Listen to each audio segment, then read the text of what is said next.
Olive oil is such a beautiful category because it's kind of like wine. There are varietals. The taste of the olive oil will depend on the varietal of the olive, similar to the varietal of the grape for wine. Time matters, harvest practices matter, Mhm. terroir matters. So there's just a lot of really beautiful intricacies and nuances that exist. You're listening to Sunday List, a podcast by To Do. Every episode, we're sitting down with some of our favorite creatives, founders, and entrepreneurs to talk about what they're doing, how they got there, and what they want to tackle next. Today, we're sitting down with Aishwarya Iyer, the founder of Brightland, a company known for its happy, wholesome, and beautifully bottled olive oils and pantry essentials. Sourced from local growers in California, Brightland takes pride in working with family-run farms to preserve the quality, trust, and traceability of its products, which is more than you could say for what you find on grocery store shelves. Launched in 2018, they've redefined an entire product category and paved the way for other direct-to-consumer food brands like it. Before we get started, if you're looking for an easy way to get organized, look no further. To Do is a thoughtfully constrained, minimalist to-do list app that is as simple as paper. Because we believe simple stays organized. To Do helps you focus on the things you need to get done so you have more time for the things that matter. Start your 30-day free trial at todo.com or download the free mobile app. On to the interview. Welcome back to Sunday List. Today I'm talking to Aishwarya Iyer, the founder of Brightland, a company making consciously crafted olive oils, vinegars, and other pantry essentials that you may have seen gracing the kitchens of Oprah, Gwyneth Paltrow, and Florence Pugh, just to name a few. I'm really excited to be talking to her today. Aishwarya, thank you so much for your time. It's really great to see you again. Oh, thank you for having me. Happy Monday. Same to you. I feel like anyone who has been on Instagram or online in the past 4 years has probably come across Brightland, but on the off chance that they haven't, can you tell me a little bit about the company that you founded? Yes, we make delicious, happy, wholesome olive oil. That's what we're most well known for. We source Hmm. directly from small family farms in California. We also make really wonderful fruit forward vinegars and delectable honey. We've been around for about 4 years, like you said, and we're in hundreds of stores around the country, maybe thousands at this point. And people love to come to our website to buy us for themselves. And we make the perfect gift for any occasion. Now, I think for the average consumer, when it comes to something that seems as everyday as like olive oil, you almost don't think about it. But when it comes to a product category that you use so frequently, it's almost like you don't know what you don't know. What are some of the things that set Brightland apart and some of the immediate differences that one might notice in an olive oil like Brightland versus what you find in a grocery store shelf? Yeah, lots of articles have come out about how tons of olive oil found in grocery shelves and just generally has been blended with canola oil or palm oil. There's a lot of miseducation and adulteration in the industry, apparently. Mhm. So, we're really proud of our direct relationships with farmers. Like we're working with mom and pop, usually husband and wife teams, or like father son sort of situations, multi generational families who have Mhm. been in olive oil in California.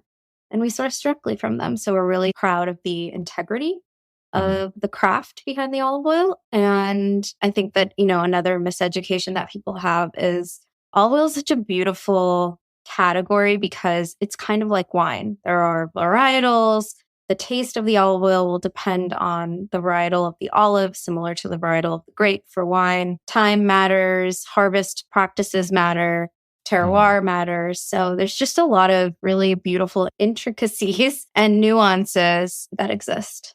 So we're going to dig a little bit more into that, but I always do like to sort of hit the rewind button a little bit, talk about some of the steps to getting to this point in your career. One of the things I noticed on your LinkedIn is you graduated from NYU Gallatin School of Individualized Study. I'm a little bit familiar with it, but can you maybe tell us a little bit about that program? Because it is sort of unique in and of itself and maybe what your individualized study was. Yeah, Gallatin is a school within New York University. basically you can create your own concentration. So you're taking a multidisciplinary approach to getting your bachelor's degree or master's. Essentially, you could take classes from any school within the university. So kids take law school classes, med school classes, I don't know how much in med school, but like law school classes, economics, theater, and you can basically stitch together a concentration that makes sense for you. So mine was media and globalization with an emphasis on South Asian gender studies, which was a really beautiful. I was super interested in microfinance at the time, like the whole Kiva Grameen Bank. So this concentration made a ton of sense. And so after that, you spent probably 10 years or so working in various PR comms roles. What sort of pushed you or encouraged you to, because you did some independent consulting as well before starting Brightland, but what was it that you were maybe lacking in your career up to that point, or that you were still seeking out in your career? I don't know if it was lacking or seeking out. I think it was just a calling towards this particular topic around olive oil. Like I've never been, I don't know, I never was like, I need to become an entrepreneur. I want to start something. It just so happened that this was something that I cared about. And then it ended up playing out in this way, honestly. You've talked about it in other interviews. You've discovered since founding Brightland this connection to food through your own ancestry. You have ancestors in India who are salt farmers. Prior to going on this journey with Brightland, what was your relationship with food growing up? You said you sort of had a passion with it. It was almost like a calling. What was it like? Oh, yeah. It was sort of like everything in my household. Everything revolved around meals. Everything revolved around conversations around food. We're very judgmental about what other people are serving or cooking. Everything was very food centric, from like how you communicate, how you care, how you talk about things. So yeah, it's very natural that I ended up in this. And similarly, growing up, food is almost like a love language in my own household, and I feel like I observe that in a lot of immigrant households. Do you find that since starting Brightland, your relationship with food with your family has deepened in new ways at all, or changed the conversations at all? I don't live near my family, so we don't live near each other. So unfortunately, we're not seeing each other that casually for it to, I think, really have an impact in that way. But I think that it's made me dig deeper with my own food memories, thinking about early memories with my parents, my dad making us pizza when I was young, my mom, my grandparents making amazing Indian food. So I think it's just made me reflect more, which has been really special. There's a lot of nostalgia. With that nostalgia, are there things that you want to bring back into your own life or introduce, whether it's cuisine or just how you integrate food into your own everyday life? One thing I thought about a lot was how my mom used to entertain. We entertained all the time when I was younger, and I sort of forgot about that time period. And she'd have 15 to 50 people over at our house, and she would cook everything. I do love having people over, but the last few years, with the pandemic too, it's just been a little touch and go. So now I'm like really excited about it. And I think a lot about, what were the small little touches that she did, and what, the things she did to like add a little bit of elegance into her hosting. Yeah. It's really impressive. My parents used to host a ton and, host huge potlucks and just the variety of dishes they would prepare for any one given meal, or even just day to day what I ate for dinner growing up. And one of the things I've noticed with myself getting older is like the conversations I have with my family now. My parents will ask, "What are you eating?" Or my mom will ask, like, "What type of food are you making every day?" And how do I tell my mom I'm just looking up recipes on like Half Baked Harvest? And I'm paying a lot closer attention to what my mom makes on the holidays, and actually pay attention to the quick tips she gives me. Totally. But in the beginning of Brightland, you were personally boxing and shipping all the first 1,000 orders of the product. Now that you're 4 years into the business, how has your relationship to the business and the work itself changed? Do you find your work-life balance getting more frenetic, healthier, trending healthier, or more balanced, hopefully? I don't really know what balance means for anybody. But I don't know. I've always made sure to get 8 hours plus of sleep. I have most of my weekends. I don't really work.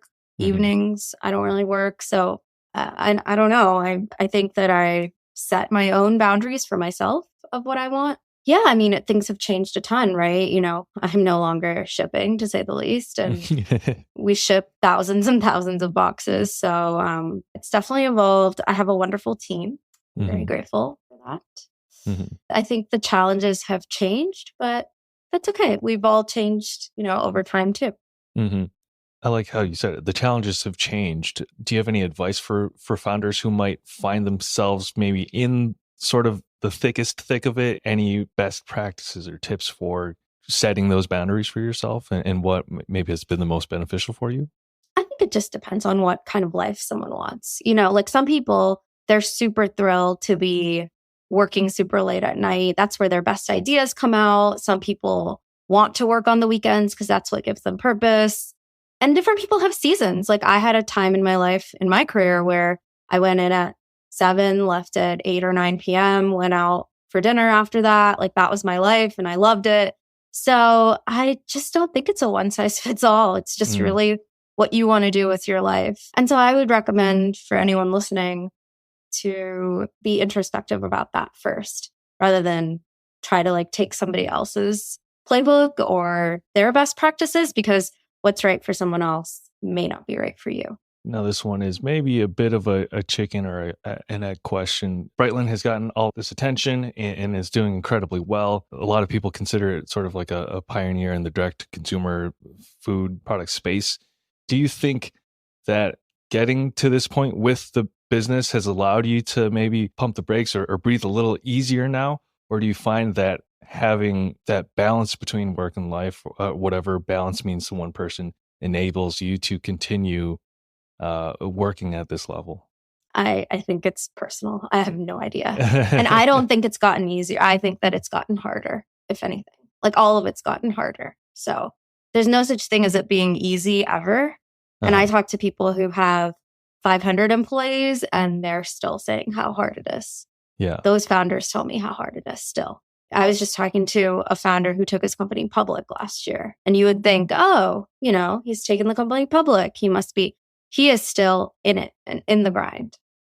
With the challenges changing, like you said, it doesn't get easier, right? And so what are the sort of things that you spend your time thinking about now versus towards the beginning of Brightland? What are the kind of goals that you set for yourself?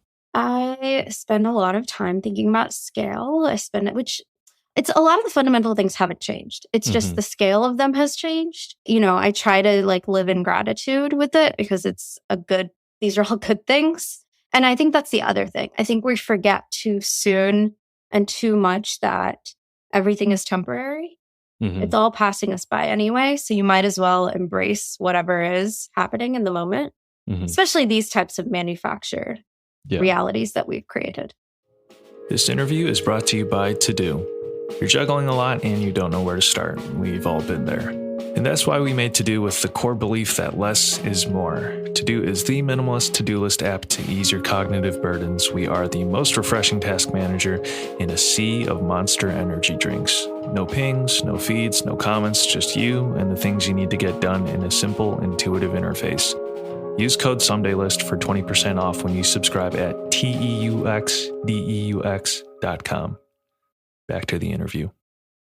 One of the things you guys did, you just launched a new product, which was the pizza oil. How does the sort of ideation process for a new product begin? And how long is that runway from idea to it coming out and releasing on Brightland's website? It sort of depends, but it starts with, is the customer asking for it? In some cases they are.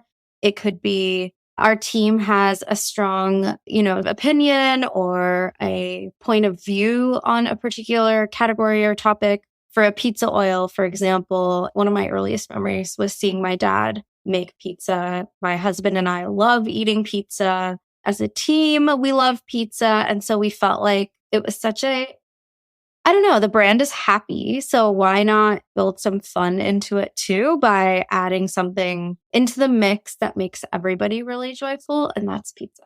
One of the things with the release of the product, I've seen you guys have been doing events on both coasts, Brightland pizza parties. There is sort of this element of community, and maybe this goes back to your communications background and telling the story of it. Have you been able to rely on sort of the past skill set you had in that in this phase of your career?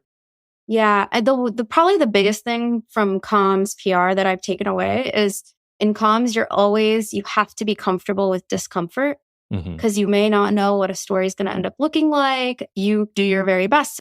It's a job where you're out of control a lot. Things are not in your control. Whereas not a lot of other jobs like engineering and, whatever, you're like typing away or you're coding and you can control the things around you to a certain extent. In comms, you just don't have as much control. And that is what it's like to build a company. So I think it's actually a really incredible skill to be able to have peace and not be flustered that things are outside of your control. One, and two, you're going to be uncomfortable a lot. Yeah, that's what I would say from a comms perspective. With that background and being a startup founder, do you find that your mechanism for handling uncertainty or self-doubt is maybe better trained now? Maybe. I don't know. Yeah. I mean, again, I don't know what it would be like if I hadn't had that. But I think that it helped. Uh-huh. Now, one of the things I wanted to touch on, and we've talked a little bit about, is food is obviously a big part of your life. It's a big part of your family growing up and how you communicated with each other and communicated love. That sort of provides a good context for something you've launched recently, which is more of a personal project, which is your podcast, Recent Eats. Can you tell me a little bit about the show itself and why you felt so compelled to start it? Yes. Well, first of all, I love that you were a guest on Recent Eats. Episode is forthcoming. Yes, of course. The episode is forthcoming. I think that, growing up, the number one question that my parents asked and still ask is, what did you eat? And so I realized that I have this fascination with what other people are eating. I ask my team all the time what they ate for breakfast or lunch that day. So I thought, why not ask interesting people what they've been eating lately? And let's see what people are eating. And I've been having a blast with it. It's totally a personal project. It's not affiliated with Brightland on an official basis at all. And having a lot of fun. So maybe for like a quick simulation of it, what does a startup founder like yourself eat on a day-to-day basis? Day to day, or what did I eat today? Which I'm off today, which is different. Let's make it a two-parter. Day to day, what are maybe your like food habits? How much time do you allot yourself for making food at home, or are you big at home cook it? And then my follow-up question to that would be: we are recording this on a holiday weekend, which again, thank you for your time. What are you eating on like a summer holiday, or like do you have like a go-to summer potluck dish? Yeah. I'll talk first about what I ate today. I started the day with an acai bowl, and I got it from a spot in Venice called Loco Coco. We went to Venice this morning to meet some friends, and then we took our dogs for a long walk, and then we went to pick up Loco Coco, and I got an acai bowl with almond butter, fruit, granola, berries. It was just really perfect. And then for lunch, I had a bagel sandwich, also from a spot in Santa Monica called Jan Isaac.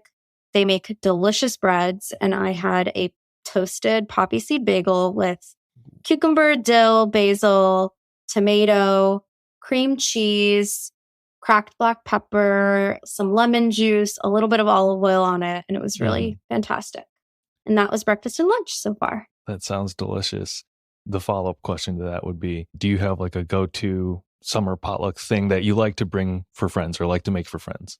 Oh, yes. I love making pasta salad. So that's my favorite. And my favorite pasta salad recipe has sun-dried tomatoes and regular tomatoes tossed in with pepperoncini, some capers, maybe some cucumber, red wine vinegar. The Brightland pizza oil actually in a pasta salad is very good. And then like a spoglini pasta. Ooh, that sounds really great. My wife made a pasta salad this weekend that was like mayo, red wine vinegar, uncured salami in it, cucumber maybe. I'll have to ask her for the recipe again, but it was nice. Spot on.